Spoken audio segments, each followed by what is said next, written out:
Hi, my name is PrettyPunk123, or at least that's the fake name I'm going by right now.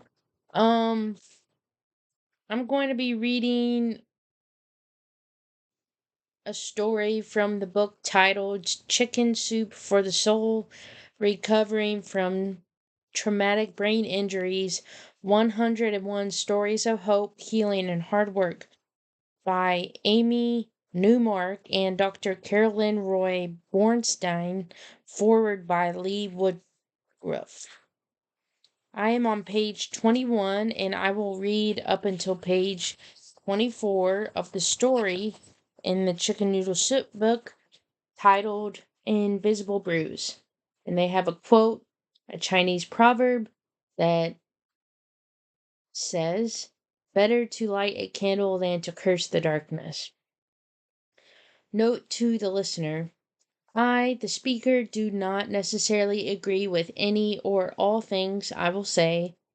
I am just reading this, and I do not like the fact that this story is written in first person, or in other words, I do not like that the book uses the word or the letter I, because I'm not the person in this story, or so I don't think I'm the person in the story.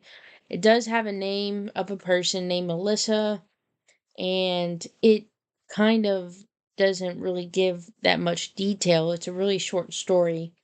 Um, Also, note to the listener, I personally, the speaker, have tried to write and interpret this story in my own words and from my own experiences. I'm not going to publish that. I'm just doing that for my own personal growth. But, anyways, here I go with reading the story titled Invisible Bruise. Quote, quote unquote. I walked past the cracked open door of the conference room and overheard the health department director speaking to my supervisor. "Melissa needs to be fired." I ran back to my cubby, trembling, and shuffled protocols from one pile to another without purpose. I paused at one that needed revising, but all I saw was circles and squares that looked like ink blots. Maybe the director had heard about my misunderstanding with a coworker a few weeks earlier. "The protocol isn't ready to be submitted. I told you it needs another revision." Maybe my supervisor had told the director about my experience at the pediatric clinic where I worked. The brightly lit, windowless rooms and wailing infants had made me dizzy. By the end of day one, my head felt as if it had been filled with jelly, and my body like it was stuffed into a box. At the time, my supervisor had agreed that it was not the place for me, saying, quote, "I think you will do better working on specific projects," end quote. Did she know something I didn't? Despite the threat of being fired, I continued to go to work. During meetings, the other nurses spoke too fast, and their voices sounded distant, as if they weren't in the room with me. I had never felt I had never felt disconnected from my peers before. My eyes twitched with fatigue and tiredness as I jotted notes just to keep myself awake. But the notes quickly turned into stars, orbs of light, squiggly lines, and moons on the page. After 2 weeks of little sleep, I confronted the director, saying, "I heard you say I should be fired." From behind the desk, the person said, "You're not fulfilling your job description. If things don't change, the firing process will take place." I wanted to scream. I had never failed in the workplace before. I walked out of her office, wondering what was wrong with me. After all, my coworkers had said, "You look great. You don't even look like you've been hit by a car." Rather than be fired, I searched for another job and accepted a part-time position at another pediatrician's office. "It's been a long time since you worked in a clinical setting," the doctor said. "Do you think you're capable?" "Oh, yes," I said, with false confidence. For 2 weeks, I watched a veteran nurse measure patients' heights and weights, then plot them on graphs. I watched her prick babies' heels for blood samples. "I can do this," I thought. "I've done this before." I watched as she administered vaccines to innocent, helpless toddlers, pinning them down as they kicked and screamed and spit. My ears rang and my heart thumped behind my ribs. I misread vaccine labels and administered the wrong one to a toddler. I misread the measurements, and when I plotted them on the patient's graphs, my dots fell far below or far above the others. There were too many dots, like painting. I hoped no one would notice my mistake, so I didn't tell anyone. I answered calls from parents at the pediatrician's office, but fell behind in the conversation because I could not scribble notes fast enough. When I looked back at them, they made no sense. Is that a letter M, as in Marvel, or a letter N, as in Nero? Is that a number 3 or a number 8? Coworkers often said things like, "Can you explain what this means?" "How do you think things are going?" my supervisor asked during my first review 2 months later. Pretty good, I ventured. But then she listed my failings: inaccurate patient measurements, insufficient blood samples, according to her, too much time assessing the patients or the customers. I agreed to keep a 1 month probation. The month passed, and she said, quote unquote, "Melissa, your ability to keep pace is still concerning. Do you think this job is a good fit?" "I enjoy working with kids," I stuttered. She offered another 2 weeks probation.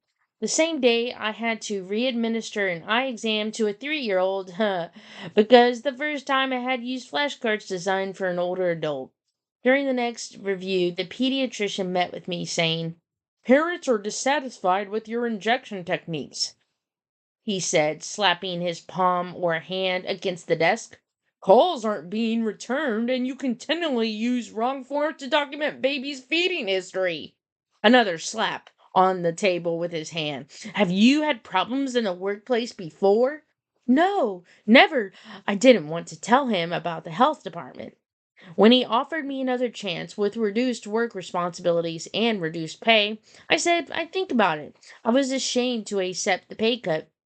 The next day, I scheduled an appointment for a neuropsychological testing to evaluate, examine, or view the reason or the reasons for my difficulties in the workplace and at home.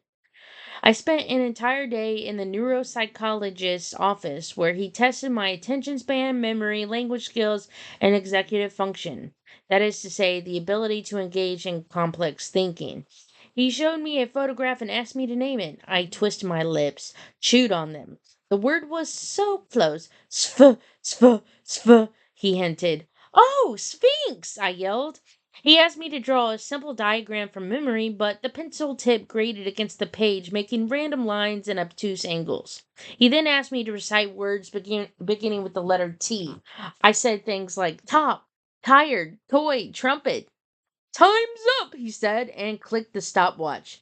A few weeks later, I received the report in the mail saying, quote, "Melissa's cognitive functioning is guarded, as it has been 3 years since her injury, and research suggests that most cognitive recovery following a traumatic brain injury or hit to the head takes place during the first 2 years. Mild recovery can or possibly can occur if she engages in rehabilitation."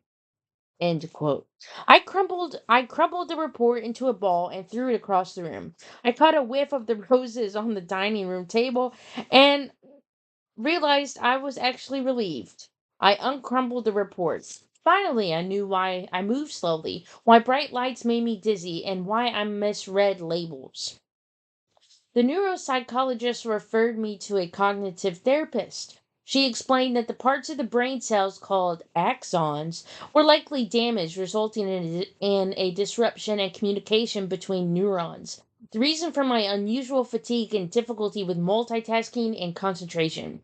She thus encouraged me to pace myself and keep an activity schedule, even for things like brushing my teeth, which I regularly forgot to do until the afternoon.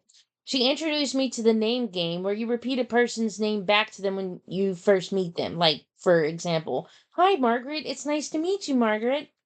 She taught me methods like these for evoking images or photo memory to recall things like groceries or people's names or other miscellaneous details and events. It took me years to train and accept my rewired brain. Living with a traumatic brain injury or hit to the head connected me with people who told me they offered hope and ways for me to cope with all of my life experiences. But in reality, it was a one on one thing I had to work out myself, by myself. However, professionals, according to this book, say that even though a hit to the head is not visible on the outside, people will look at you and say, "Oh, you look great. You don't even look like you've been hit in the head." But I twist my lips and I try to find the right words to describe my experiences. And finally, with a smile, or at least an image of me smiling in my head, I say, "Thank you. You don't look like you've been hit in the head either." And that concludes a somewhat edited version with a few words here and there of the book titled Chicken Soup for the Soul: Recovering from Traumatic Brain Injuries, 101 Stories of Hope, Healing, and Hard Work, authored by Amy Newmark and Dr. Carolyn Roy Bornstein, forward by Lee Woodruff. Story number 7 from pages 21 to 24, titled Invisible Bruise. Thank you for your time and thank you for listening.